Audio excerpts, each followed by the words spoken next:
L'origine de l'Aïd el-Fitr, l'histoire du premier festin. Il y a plus de 1400 ans, dans la ville sacrée de Médine, un événement allait marquer à jamais l'histoire de l'islam et donner naissance à l'une des fêtes les plus importantes pour les musulmans, l'Aïd el-Fitr. Tout commence au mois de Ramadan, un mois où les fidèles jeûnent du lever au coucher du soleil. À cette époque, les musulmans suivent les enseignements du prophète Muhammad, paix et salut sur lui, qui les guide vers une vie de spiritualité, de partage et d'entraide. Après des jours de privation et de prières intenses, vient enfin le moment où le croissant lunaire du mois de Tchawal apparaît dans le ciel. Ce signe marque la fin du jeûne. Cette nuit-là, le prophète Muhammad, paix et salut sur lui, reçoit une révélation. L'Aïd el-Fitr doit être un jour de joie, de partage et de solidarité. Il enseigne alors à ses compagnons que ce jour ne doit pas être simplement un retour à l'alimentation normale, mais une véritable célébration de la gratitude envers Dieu.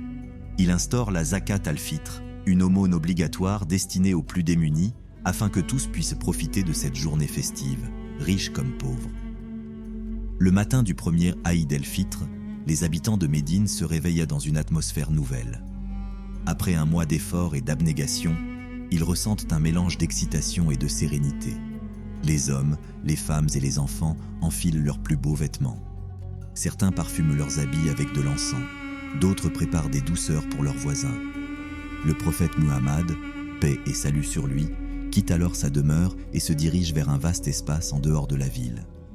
Là, sous un ciel dégagé, il accomplit la toute première prière de l'Aïd en compagnie de ses compagnons.